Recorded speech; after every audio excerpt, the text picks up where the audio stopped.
A los de carrera magisterial los van a hacer pedazos, de una vez se los decimos. Y si no se ponen en la lucha van a estar peor.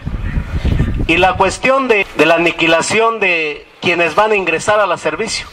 Grave el examen de oposición, pero más grave que entren sobre contratos sometidos.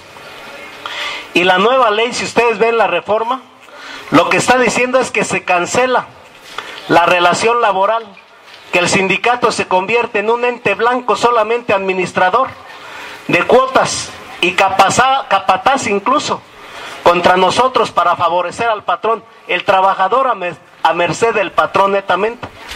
Obviamente quienes hemos hecho poco o algo mucho de antigüedad, el escalafón se nos cancela, te hacen pedazos porque hay que promoverse ahora por exámenes de oposición. Y en esta condición entonces estamos hablando del proceso de la permanencia a partir de las pruebas punitivas. Pero lo que ayer decían los abogados, los doctores en esta especialidad es, compañeros, que no se amparen a como está ahorita la norma, a como está la ley, a como está la Constitución, quedará desamparado completamente de cualquier situación legal que pudiera darse inmediatamente después del decreto. Por eso el llamado, compañeros, es ampararnos todos los trabajadores de la educación en todo el país y obviamente todos los padres de familia, más o menos 27 millones de padres de familia tienen un hijo, una hija o más en una escuela mexicana, o si nos va mucho mejor y sabemos hacer el trabajo, 80 millones de mexicanos que estemos amparados. Bueno, ante todo, poder agradecer la presencia de todos ustedes y manifestarles que estaremos dando una explicación de las razones por las cuales se ha elaborado un amparo, que quiero señalar que por sus características sería el primero en el país que se estaría presentando, y además históricamente también sería el primero en su tipo, porque se trata de un amparo contra reformas a la Constitución. Habrá que señalar que todavía hasta el 6 de junio del año 2011 no era posible presentar amparos contra reformas constitucionales. Eso no era posible llevarlo a cabo. A partir del 6 de junio del año 2011, en donde se establece la posibilidad de poder recurrir a los tribunales para inconformarse cuando haya violaciones a los tratados internacionales, es cuando se da este escenario. Lo que habrá que señalar, sobre todo, hay una serie de cuestiones muy delicadas que se dan con motivo de esta reforma. Uno de los primeros alcances es de que lleva a cabo una transformación de los derechos laborales a derechos administrativos, es decir, desaparecen los derechos laborales y se convierten en derechos administrativos. Se retira la competencia del Tribunal Federal de Conciliación y Arbitraje. Y lo que habrá que señalar es de que la nueva instancia a la que tendrán que estar acudiendo los trabajadores de la educación es precisamente al Tribunal Federal de Justicia Fiscal y Administrativa, es decir, en donde ya no hay un escenario de derechos laborales, sino de derechos administrativos. ¿Por qué derechos administrativos? Porque va a ser el patrón el que va a fijar unilateralmente las nuevas condiciones en las que van a prestar sus servicios en los temas de ingreso, promoción, reconocimiento y permanencia en el empleo.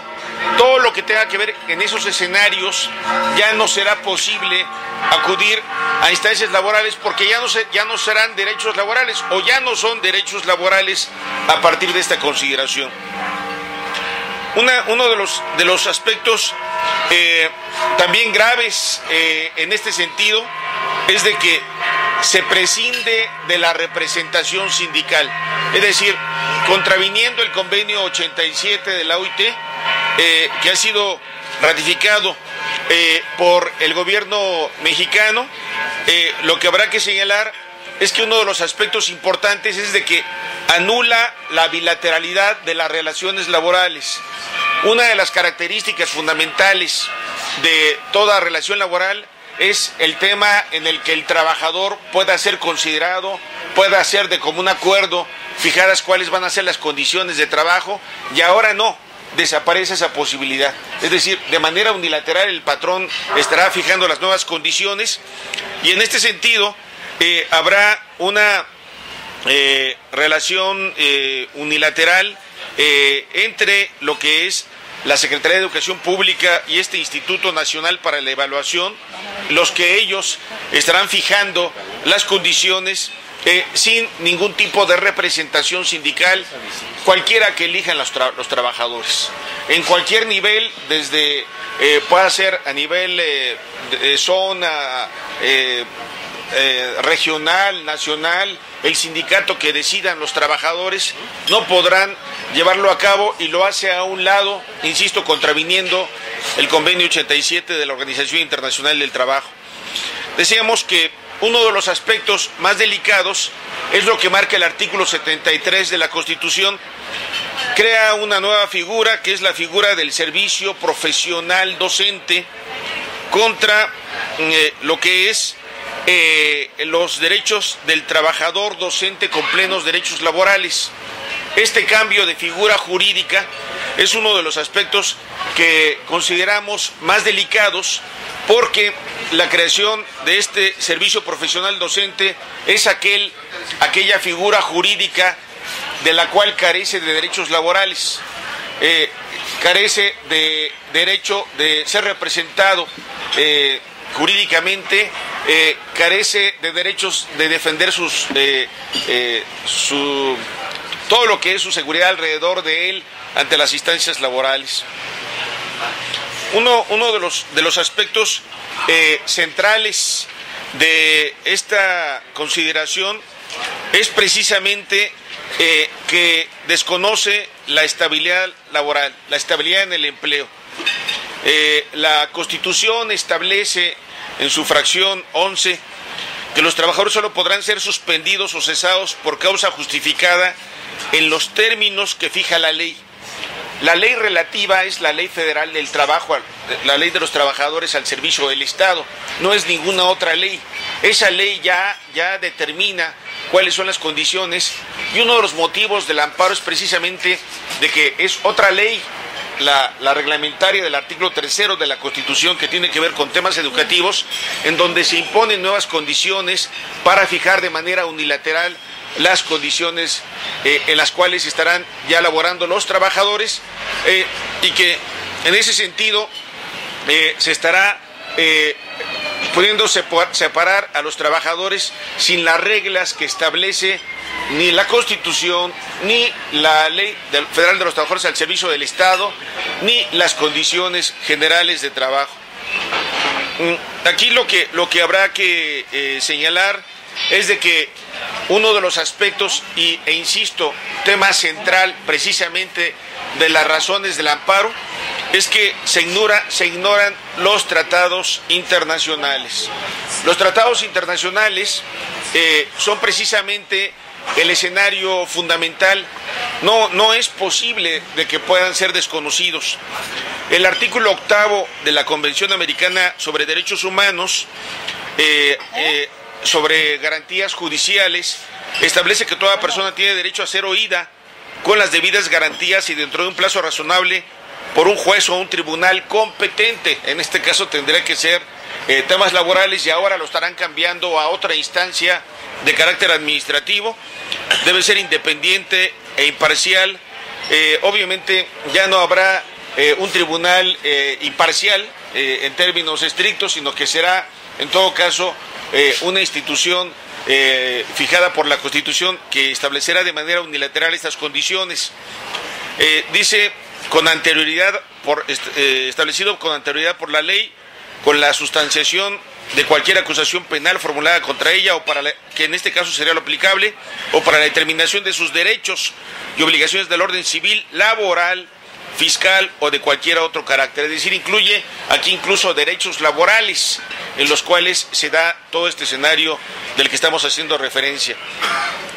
Habrá que señalar que también hay una violación al Pacto Internacional de Derechos Económicos, Sociales y Culturales, específicamente en su artículo 5, en donde dice que ninguna disposición del presente pacto podrá ser interpretada en el sentido de reconocer derecho alguno a un Estado, grupo o individuo para emprender actividades o realizar actos encaminados a la destrucción de cualquiera de los derechos o libertades reconocidos en el pacto o a su limitación en medida mayor de la prevista en este pacto. Esta determinación también establece en su artículo 5.2 que no podrá admitirse restricción o menoscabo de ninguno de los derechos humanos fundamentales reconocidos o vigentes en un país en virtud de leyes, convenciones, reglamentos o costumbres a pretexto del que el presente pacto no lo reconoce o lo reconoce en menor grado. Habrá que señalar también de que la Carta de la Organización de los Estados Americanos, en su artículo 46, establece que los Estados miembros reconocen que para facilitar el proceso de la integración regional latinoamericana es necesario armonizar la legislación social de los países en desarrollo, especialmente en el campo laboral y de seguridad social, a fin de que los derechos de los trabajadores sean igualmente protegidos y convienen en realizar los máximos esfuerzos para realizar esta finalidad. Hay compromisos que como país se tienen pactados, y lo que habrá que señalar es de que tanto la Constitución Política de los Estados Unidos como los tratados internacionales tienen el mismo rango de protección de los derechos humanos. Es un rango que algunos han querido pretender retirarlo para que los tratados internacionales tengan una menor jerarquía. Actualmente la Constitución establece la misma jerarquía, y esto tiene obviamente sus consecuencias que habrá que señalar. Por un lado, uno de los aspectos centrales del artículo 1 de la Constitución habla de que los derechos humanos son universales, por lo que ningún derecho puede estar por encima de los tratados internacionales. Es decir, vamos a suponer que ahora se quisiera implementar de nueva cuenta la pena de muerte en la Constitución. No es posible, porque los tratados internacionales lo prohíben, y no podría, aun cuando fuera aprobado por las 2/3 partes de los estados y fuera una reforma constitucional, no se podría llevar a cabo porque esto lo limita. Así también lo que es el derecho al trabajo, la organización sindical, el derecho a acudir a instancias laborales o demás, no se pueden estar anulando porque los tratados internacionales no lo permiten. Obviamente el carácter universal le da el escenario de que los países estén supeditados no a los acuerdos nacionales, sino necesariamente tendrán que tener el referente internacional de lo que es un derecho humano internacional y que está reconocido en la propia Constitución. Habrá que señalar que uno de los aspectos importantes que la Constitución también reconoce es el principio de progresividad. El principio de progresividad es precisamente el derecho, la obligación de las autoridades a que haya un avance, una mejora en los derechos humanos, no haya un tema de retroceso. Una de las características precisamente de esta reforma es que es una reforma regresiva y que atenta contra el principio de progresividad que está reconocido en la propia Constitución. Habrá que señalar que específicamente el artículo 103 de la Constitución dice lo siguiente: los tribunales de la Federación resolverán toda controversia que se suscite, y aquí lo dice claramente, por normas generales, actos o omisiones de la autoridad que violen los derechos humanos reconocidos. Aquí hay una cosa muy importante. La jerarquía de los derechos humanos plantea de que para su protección por esta Constitución, así como por los tratados internacionales de los que el Estado mexicano sea parte, es decir, establece no solamente la posibilidad de que sea contra la Constitución, violaciones a la Constitución directas, sino cuando haya violaciones a los tratados internacionales. Insisto que por su naturaleza, por su magnitud, el amparo que estaremos presentando es el primer amparo que se presenta después de las reformas de la Constitución del 6 de junio de 2011, en donde se modificó precisamente este artículo 103 constitucional, donde da ahora esos derechos de acudir directamente ante esas instancias. Uno de los temas centrales es precisamente el principio pro persona. Hay una jurisprudencia de la 10ª época, apenas de octubre de 2012, aprobada por la propia Suprema Corte de Justicia, que establece que cuando exista una diferencia entre la Constitución y los tratados internacionales, deberá prevalecer aquella que represente una mayor protección para la persona o que implique una menor restricción. Esto es muy importante porque la propia Suprema Corte ya ha determinado de que cuando pueda haber un conflicto entre lo que establece la propia Constitución y los tratados internacionales, establece de que por su jerarquía lo que debe de imperar es precisamente el principio pro persona, que en este sentido será obligatorio de parte de los juzgados preferir el que lleve a cabo la mayor protección. Y el que lleva a cabo en este caso la mayor protección son los tratados internacionales. Por eso nuestra demanda de que estas instancias admitan nuestra demanda de amparo, sean congruentes con lo que ya han resuelto precisamente estos tratados. Habrá que señalar de que es una jurisprudencia de la 10ª época. La 10ª época precisamente entró a partir de junio de 2011, en donde ya la Suprema Corte de Justicia establece las condiciones en las cuales deberá llevarse a cabo la interpretación de los tratados internacionales de los derechos humanos, y es un aspecto que estamos señalando en el amparo que se está preparando. Habrá que señalar que nosotros vamos a estar acudiendo a varias instancias. En primer lugar, estaremos acudiendo a juzgados de distrito, los cuales es la primera instancia. La propia Constitución dice que el lugar a donde debemos de presentar los amparos no es ante la Suprema Corte de Justicia, sino ante los juzgados de distrito. Acudiremos, de ser necesario, ante los tribunales colegiados de circuito en una siguiente instancia, y finalmente una tercera instancia ante la Suprema Corte de Justicia de la Nación, ante la Comisión Interamericana de los Derechos Humanos, que de acuerdo ahora a la propia normatividad se establece como un derecho a estas instancias, e incluso ante la Corte Interamericana de Derechos Humanos. Lo que habrá que señalar es de que estamos claros de que los tribunales mexicanos han estado emitiendo resoluciones por consigna. No vamos a aceptar de que los jueces de distrito estén violando ya criterios que ya han aceptado, en donde plantean un beneficio para la persona, y que ahora estén desconociendo esto. Por eso demandamos congruencia de los tribunales mexicanos, y bueno, si ellos no cumplen con lo que está establecido en la Constitución, con sus propios criterios que ya han emitido, estaremos acudiendo incluso ante la Comisión Interamericana de Derechos Humanos y luego ante la Corte Interamericana de Derechos Humanos, y agotaremos todas las instancias posibles.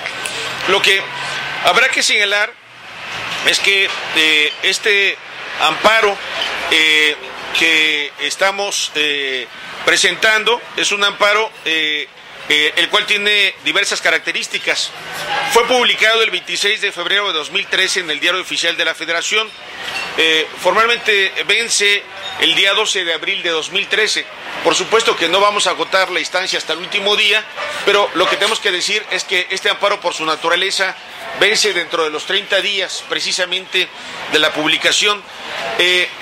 Los amparos se van a presentar en cada uno de los estados en cada uno de los juzgados de distrito de cada estado. No es necesario que se presenten precisamente en el Distrito Federal, sino lo que estaremos haciendo es de que en cada estado se estarán presentando amparos masivos, unos a la vez, firmados por miles y miles de trabajadores docentes que estén planteando esto. En este amparo se estará requiriendo no solamente de las firmas de los trabajadores, sino que para acreditar su relación como trabajadores de la educación será necesario acompañar un recibo original de uno de sus recibos de pago y una copia fotostática de su credencial de lector. Y bueno, será necesario de que en cada lugar se designe un representante común que sea el que pueda estar precisamente representando en cada uno de los estados. En un amparo de esta naturaleza, aquí en la Ciudad de México, el compañero Ortiz Hurtado Artemio será el representante común, el que estará suscribiendo el amparo en representación de los miles de trabajadores, y en cada uno de los estados lo que se recomienda es que la representación sindical asuma la representación común para el efecto de estar al tanto de las acciones que se puedan estar llevando a cabo. Es importante señalar que se van a agotar, decíamos, todas las instancias nacionales e internacionales, y no solamente se va a hacer uso del derecho de amparo. Nos queda claro de que este tipo de reformas no solamente se pueden detener con amparos únicamente. Tendrá que agotarse todos los espacios que permite la propia Constitución como derechos humanos, el derecho de petición, el derecho de manifestación, el derecho de difusión verbal y escrita, y se usarán todos los medios legales para la defensa de los derechos humanos. En esencia, lo que podemos señalar es de que todos los derechos que se están defendiendo son derechos humanos, y por esta condición la única manera de poder defender esos derechos es ejerciéndolos, defendiéndolos, y bueno, obviamente será necesario hacer uso de los medios colectivos, aún a pesar de que al gobierno no le guste de lo que estamos señalando. Sí hay violaciones a los derechos humanos. ¿Por qué entonces están estableciendo condiciones en la propia Constitución, en el artículo 3 de la Constitución? Si no lo hubiera, deberían de dejar tal cual el 123 de la Constitución. Nadie se opone a una evaluación. A lo que se opone, a lo que hay una oposición, es de que esto, sin que haya garantías laborales, de manera unilateral, se pueda prescindir de la relación laboral. Entonces, estas son, compañeros, las razones por las cuales estamos presentando el amparo, y serán las condiciones generales. Lo que se ha planteado es de que estamos en el proceso de firmas. Entiendo que y este miércoles estarán iniciando las primeras presentaciones de jueves, las primeras presentaciones de amparo, y bueno, obviamente cabe el escenario de que los padres de familia, alumnos o demás puedan sumarse como adherentes al amparo.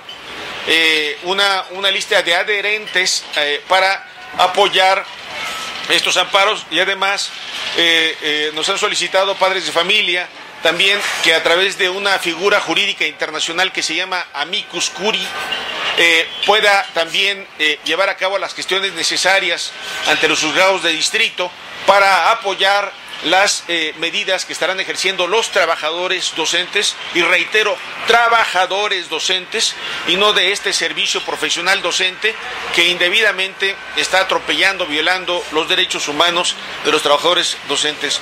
No vamos a permitir que estas acciones se hagan, y insisto, estaremos usando no solamente los medios de amparo, sino todo lo que prevé la Constitución para la defensa de estos derechos. Diciendo es de que solamente aquellos trabajadores que se estén amparando serán los que puedan protegerse contra órdenes derivadas de la propia Constitución. Entonces, nosotros por eso decimos, estamos claros que el Poder Judicial de la Federación no ha actuado con la autonomía que debiera ser. El sistema chino es llevárselos a una provincia, ponen la fábrica en la provincia y prácticamente los tienen controlados, por no decir encarcelados, ¿no? Eso se lo digo porque nuestros entrenadores originales aquí son chinos. Es más, todavía tenemos chinos aquí entrenando gente. Al principio es lo que nos costó trabajo, que eran duros. ¿Quiénes? Los indígenas. ¿Sí? Pero una vez que les enseñas, es un burro de carga. ¿Sí me entiendes? Eso sí.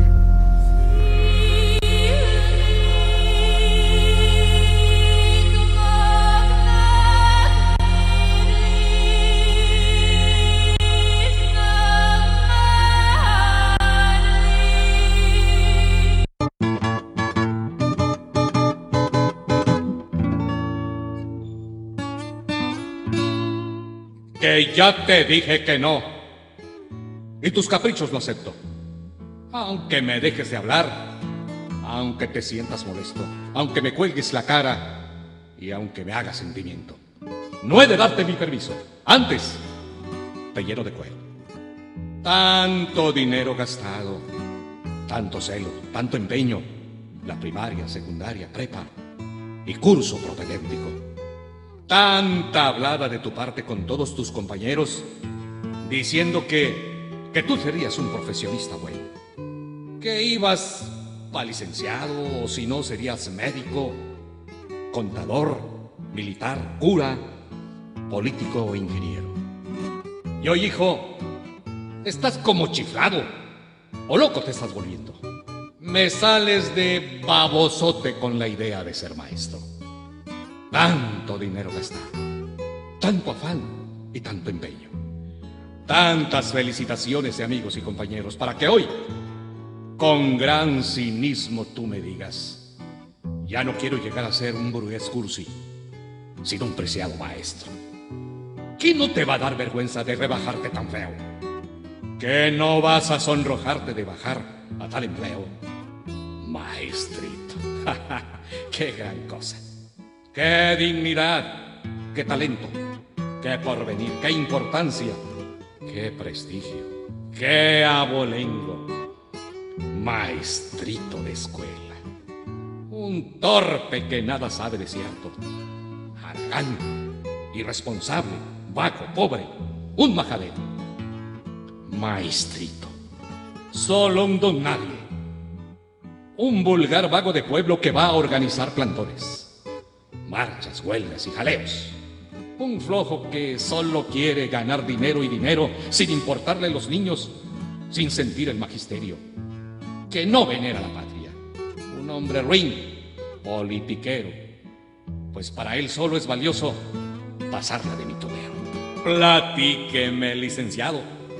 Dígame usted, ingeniero, ¿qué va a enseñarle a los niños? ¿Cómo va a orientar al pueblo? ¿Cómo va a exponer su clase a los niños de primero? Si usted no sabe contar, ni jugar, ni estar contento, ni sabe del trato amable y mucho menos contar un cuento. Si solo sabe vestirse más o menos de cirquero. Muy sabehondo el hombrecito, que ni quebrados, ni enteros, ni decimales, ni nada sabe hacer el señor embustero. Con que ya te dije que no. Y no me sigas moliendo. Qué normal ni qué normal. No quiero que seas maestro. Antes te llevo elegido para que seas jornalero, para que el sol te dé en el lomo y te pongas fuerte y prieto. Así me dijo mi padre. Y yo que mucho lo quiero. Bajé la frente y salí diciéndole: estoy de acuerdo. Yo seré lo que usted diga. En verdad se lo prometo. Pero ya no esté enojado, pues le hace daño, padre, y me apeno. Salí, vagué por las calles y los huertos, por el jardín, la placita, por la iglesia y el colegio. Miré a los peones cansados, sudorosos, sin aliento, poniendo sobre un papel solo la huella del dedo. Vi a las mujeres descalzas, cargando leña del cerro. Y vi niños, muchos niños hurgar en los basureros. Recogí desesperado a esa gente de mi pueblo, a esas gentes sin fortuna, sin redención, sin consuelo. Las metí en mi corazón en mi entraña, en mi cerebro. Les di patria en mi conciencia y me confundí con ellos. Allí, frente a aquellos niños, frente a esos niños enfermos, pensé que eran angelitos despreciados por el cielo. Miré que no tenían alas, los miré casi sin cuerpo. Ángeles sin hogar, sin virgen, sin Padre Nuestro. Y pensé, si me aferrara a ser licenciado, o médico, contador, conferencista, sacerdote o ingeniero, ¿cómo podría despertar la conciencia de mi pueblo? ¿En qué les favorecería que yo lograra alto empleo? Si ni justicia ni amor, ni palabras de consuelo podría darles y ofrecerles para calmar su tormento. Entonces volví a mi hogar. Todo lo tenía resuelto. Llamé a mi padre y le dije: yo a usted mucho lo respeto. Comprendo sus sacrificios, sé de sus ansias y sus sueños. Pero hoy quiero que me escuche, por favor, padre. Solo un momento. Si quiere que sea feliz, si desea que sirva al pueblo, si quiere que colabore para mejorar a México, si usted quiere que mi vida la dedique a lo que quiero, luchando por la igualdad, por la ciencia y el progreso, déjeme, padre, que yo tenga la profesión con que sueño. Deje que sea feliz con mis niños sin colegio. Deje que mi vocación se torne clase y recreo. Que sea lección de cariño, que sea canto, que sea verso. Que pueda yo ser lucero con la luz del alfabeto. Que pueda ser manantial que sacie la sed de mi pueblo. Déjeme sufrir, luchar. Déjeme vivir con ellos para lograr educarlos, para construir un colegio. Deje, padre, que luche. Deme permiso, le ruego, para sembrar esperanzas, para apuntar anhelos. Deje que forme una escuela, escuela a los 4 vientos, escuela de libertades donde haya luz y contento. Deme permiso para que sea, como usted dice, un maestrito del pueblo, que marque programas justos, que trace caminos nuevos. Deje que siembre la mies, deje que propicie el vuelo de esa águila que parece no tener alas ni aliento. Deje que escuche mi voz, el militar, el gobierno, el sacerdote, el artista, el paria, el jornalero. Si ya mi hermano es doctor y el mayor es ingeniero, ¿por qué no permite usted que yo me torne maestro? Si ellos en su ingratitud ya han formado un mundo nuevo de explotación, de egoísmo, de lujos y de dinero. Si de usted, padre, se han olvidado, si ya no vienen al pueblo y en su situación burguesa, gratitud y amor han muerto. Si ellos saben que aquí en casa hay pobreza y hay apremio, ¿por qué ni por caridad lo atienden cuando está usted enfermo? Mi padre quedó pensando. Silencio guardó un momento. Luego me abrazó y dijo: sí, muchacho, te comprendo. Vete a luchar, hijo mío. Yo esperaré tu regreso, sabiendo que traerás cosas logradas, con fe y empeño. Cuando vuelvas, hijo mío, vamos a estar muy contentos. Se llenará la casa con tu amor y tus pequeños. Si aquí no me encontrarás, ya sé que tendrás el consuelo de volver a esta tu casa, de regresar a tu pueblo. Yo sé que vendrás por verme. Tú vendrás por este viejo y querrás con toda tu alma enseñarme el alfabeto. Mas aquí no me encontrarás. Ve a buscarme al cementerio. Y allí, solitos los dos envueltos en el silencio, me dirás de tus afanes, de tus luchas, tus proyectos, de tus sencillas tareas, de tu honor y de tus éxitos. No me traigas flores, hijo. Yo sé que no las merezco. Ni cruz, ni cejas, ni nada. Solo quiero tu recuerdo. Anda, hijo mío. Vete ya. México. México espera tu esfuerzo. Te espera el hombre ignorante y los niños vacilentos. Yo aquí me quedo esperando con orgullo verdadero, porque sé que cumplirás ser prestigiado maestro. Anda, anda, hijo mío, vete ya. Que si de momento muero, con orgullo gritaré: mi hijo es un maestrito de pueblo.